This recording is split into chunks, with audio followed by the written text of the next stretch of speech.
Welcome to This Explainer. Today, we're tackling a massive tech dilemma. Does Apple's brand new iPhone 17 Pro actually justify that premium upgrade price?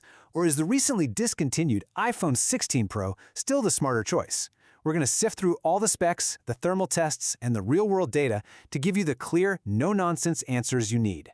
Because think about it, back in September, Apple just completely killed off the iPhone 16 Pro from its official store. And that's wild, right? We're talking about a device that a lot of people consider to be one of the most refined phones the company has ever made. So it establishes this core mystery for us today. Is the new 17 Pro genuinely better in ways that will actually change your daily life, or is it just newer? To figure that out, here is our roadmap for today. We'll be looking at design and build changes, screen and speed upgrades, the camera system overhaul, battery life and charging, and then finally, which should you buy? Let's kick things off with Section 1, Design and Build Changes, Refinement versus Revolution. So Apple completely reversed course on frame materials this year. We're looking at a shift away from that featherweight Grade 5 titanium of the 16 Pro, moving back to a slightly denser aluminum frame on the 17 Pro. Now, if you spent the last year just absolutely loving that less cold, premium titanium feel, you are definitely going to notice the 17 Pro is a bit heavier. But look, this shift wasn't some random accident. It was made specifically to house a brand new internal vapor chamber cooling system to better dissipate heat. They also ditched the classic square camera module for a wide horizontal plateau that spans nearly the full width of the back of the phone. Opinions on this are already incredibly split. And in a pretty controversial move, the new color lineup introduces cosmic orange and deep blue, but skips black entirely. So if you like your tech looking like Batman's utility belt, well, you might be out of luck this year. Moving right along to Section 2, Screen and Speed Upgrades, Brains and Brawn. 3,000 nits. That is a truly massive number. The 17 Pro boasts up to 3,000 nits of peak outdoor brightness. To put that into perspective for you, that's a 50% increase over the 16 Pro. When you combine this with a new anti-reflective coating, it basically means you're never going to struggle to read your screen at the beach or while you're glancing at GPS navigation in your car on a super sunny day. Underneath that new, tougher Ceramic Shield 2 glass, there is a serious engine upgrade happening. The new 3nm A19 Pro chip is paired with a massive 12 GB of RAM. So why the big jump from the 16 Pro's 8 gigs? Well, this upgrade is specifically designed to power heavy, on-device Apple Intelligence features without a single hiccup. It essentially keeps those complex machine learning models resident in memory for lightning-fast responsiveness. What this actually means for your day-to-day reality is that the new vapor chamber cooling and that massive RAM bump will keep the 17 Pro from burning your hands or aggressively throttling its speed during heavy 4K video editing or intense gaming sessions. Also, notably, Apple dropped the 128GB tier entirely. The base model now starts at 256GB for $1099, which effectively gives you the exact same per gigabyte value as the previous generation step-up tier. Okay, let's get into Section 3, the camera system overhaul, the biggest functional leap. The camera system is where we really see the most drastic changes.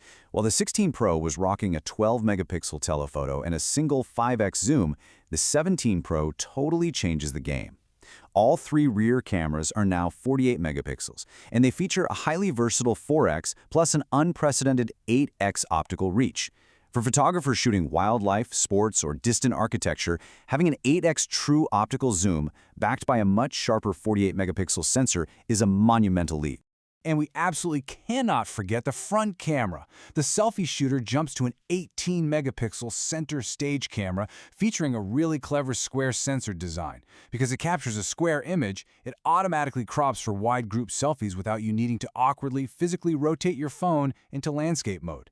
Plus, it introduces a new dual capture mode, letting you record from the front and rear cameras simultaneously. It's literally perfect for capturing a moment and your real-time reaction all in one take.